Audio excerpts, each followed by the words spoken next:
The restaurant buzzed with laughter, clinking glasses, and the faint hum of a live piano, but the tension at their table was electric. Across from him, the CEO leaned back, smirking, clearly enjoying the discomfort of the man sitting opposite him. John, a devoted single dad, gripped his glass, trying to stay composed as the CEO's words cut sharper than knives. She, the woman who had orchestrated this blind date, watched nervously. No one expected the evening to take the turn it did. In mere minutes, mockery would twist into chaos, and heroism would appear where least expected. John had never been one to step into situations outside his comfort zone, but this blind date had seemed harmless enough. His daughter, Emma, had been persistent. "Dad, you deserve a chance at happiness. Just go." And so here he was, sitting at a chic downtown restaurant, wearing a suit that had seen better days, feeling the weight of every expectation on his shoulders. Across the table, Victoria, the woman who had set this up, smiled politely, sensing the subtle tension. And then there was Mark, the CEO, a man whose reputation for arrogance preceded him. From the moment he arrived, Mark's gaze lingered on John in a way that felt less like appraisal and more like judgment. "So a single dad, huh?" Mark drawled, the smirk tugging at the corners of his mouth. "I suppose you juggle diapers and spreadsheets at the same time." Laughter trickled from nearby tables, drawn by the sharpness of his tone.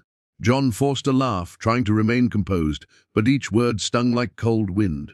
Victoria frowned, sensing the unfairness of the situation. "Mark, that's enough," she said gently, her voice firm but not confrontational. But Mark only leaned back further, enjoying the spectacle. John felt his hands tighten around his glass, the tension rising. This wasn't just a blind date, it had become a test of character, one he hadn't volunteered for. Yet beneath the tension, John's determination grew. He had faced harder battles than this. Sleepless nights, work struggles, and raising a child alone. And he would not let one arrogant man dictate his worth. He opened his mouth to respond, but before words could form, the atmosphere of the restaurant shifted. The piano music faltered, the laughter died. A loud crash erupted near the entrance. Glass shattered, chairs toppled, and the air thickened with panic. Someone had tripped over a cable, knocking over a tray of wine bottles. The chaos was sudden and disorienting. Guests screamed, staff scrambled, and the fragile balance of civility crumbled. John's instincts kicked in. While most people froze, he moved. He reached out to steady Victoria as she tried to stand, shielding her from falling debris. Mark, who had been so quick to mock, hesitated, unsure of how to act amid the sudden turmoil. In that instant, roles reversed. The mocker was paralyzed, while the single dad, the man underestimated, became the pillar of calm and courage. The scene was a storm of confusion. Waiters yelled for people to move. Patrons stumbled over spilled wine, and shards of glass glittered like dangerous confetti on the marble floor. Yet John's mind remained clear. Trained by years of navigating the unpredictability of life, he guided Victoria behind a nearby table, using it as a shield. "Stay low," he instructed, his voice steady despite the chaos. Mark finally snapped out of his daze, his confident facade cracking. What are you doing?" he demanded, though there was a tremor in his tone. John ignored him, focused entirely on protecting Victoria and assessing the situation. Another tray toppled, threatening to spill hot dishes onto the floor. John darted forward, diverting it just in time. People around them began to panic, and John's sense of responsibility surged. He couldn't let fear dictate the outcome. Victoria's eyes widened in amazement. "You saved me," she whispered, voice trembling. John offered a reassuring smile. "We're not out of it yet. Stay close."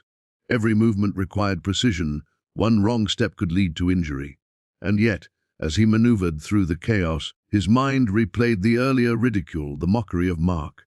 But the anger wasn't destructive, it was fuel. Mark attempted to assert himself, barking orders at guests and staff, but it was clear he had no plan. The contrast was stark. The man who had mocked John now relied, unwillingly, on the very skills he had derided. A spilled bottle of wine made him slip slightly, and John instinctively grabbed his arm, steadying him. "Careful," John said quietly. For a brief moment, Mark's arrogance faltered, replaced with gratitude, though he wouldn't admit it aloud. Amid the chaos, Victoria's admiration grew, but not just for John's bravery. She noticed the calm decisiveness, the ability to act under pressure, the unwavering focus on protecting others. These were qualities that couldn't be mocked or belittled. They revealed a strength that went far beyond appearances. Emergency responders arrived and the crowd slowly began to regain composure.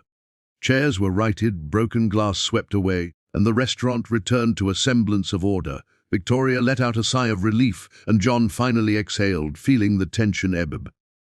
Mark, meanwhile, stood off to the side, adjusting his suit, trying to regain composure and mask the humility he had been forced to confront. Victoria looked at John with a mixture of gratitude and newfound respect. "I didn't expect this," she said softly. You're incredible." John shrugged, feeling a flush of warmth but deflecting attention. "I just did what anyone would do," he said, though he knew it wasn't the same. He had acted not for recognition, but because protecting others was instinctive. As the restaurant returned to normal, the story of the incident spread quickly among the staff and patrons. People whispered about the single dad who had acted heroically amid chaos. Even Mark found himself confronted with the undeniable truth: his assumptions about John had been shallow and wrong. The irony was not lost on him.